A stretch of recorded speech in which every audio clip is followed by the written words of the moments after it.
আসসালামু আলাইকুম, সবাই কেমন আছো? আশা করি ভালো আছো। আলহামদুলিল্লাহ, আমি তোমাদের দয়ায় ভালো আছি। আমার মোবাইলটা এই কি হয়েছে, ক্যামেরা খালি কালা হয়ে আসে।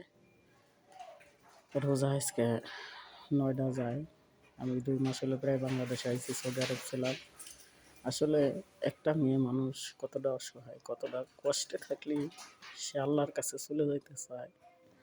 আমার মতো এরকম অনেকে বোনেরা আছে অসহায়, কারো কাছে কইতেও পারে না, সইতেও পারে না। ওই মানুষগুলো মনে করে জানলাই যদি আমাকে নিয়ে যাইতো, এই পৃথিবী ছেড়ে চলে যেতাম, মনে হয় একটু শান্তি পাইতাম। যেই মানুষের ইনকামের কেউ না থাকে, পাশে দাঁড়ানোর কেউ না থাকে, ওই মানুষগুলো না বাইসে থাকাই আমি ভালো মনে করি। কিন্তু আল্লাহ না নিলে তো আর মরা যায় না। আমি 2 মাস ধরে দেশে আইসি, অনেকই কষ্টে আছি। 600 টাকা, 500 টাকা, 550 টাকা না বললে মাস যায় না। 600 টাকা কোন এমবি বলে সুন্দরভাবে মাস যায়। ইনকাম না থাকলে পরে কীভাবে? তো সবাই একটু সাপোর্ট করে এই বোনটা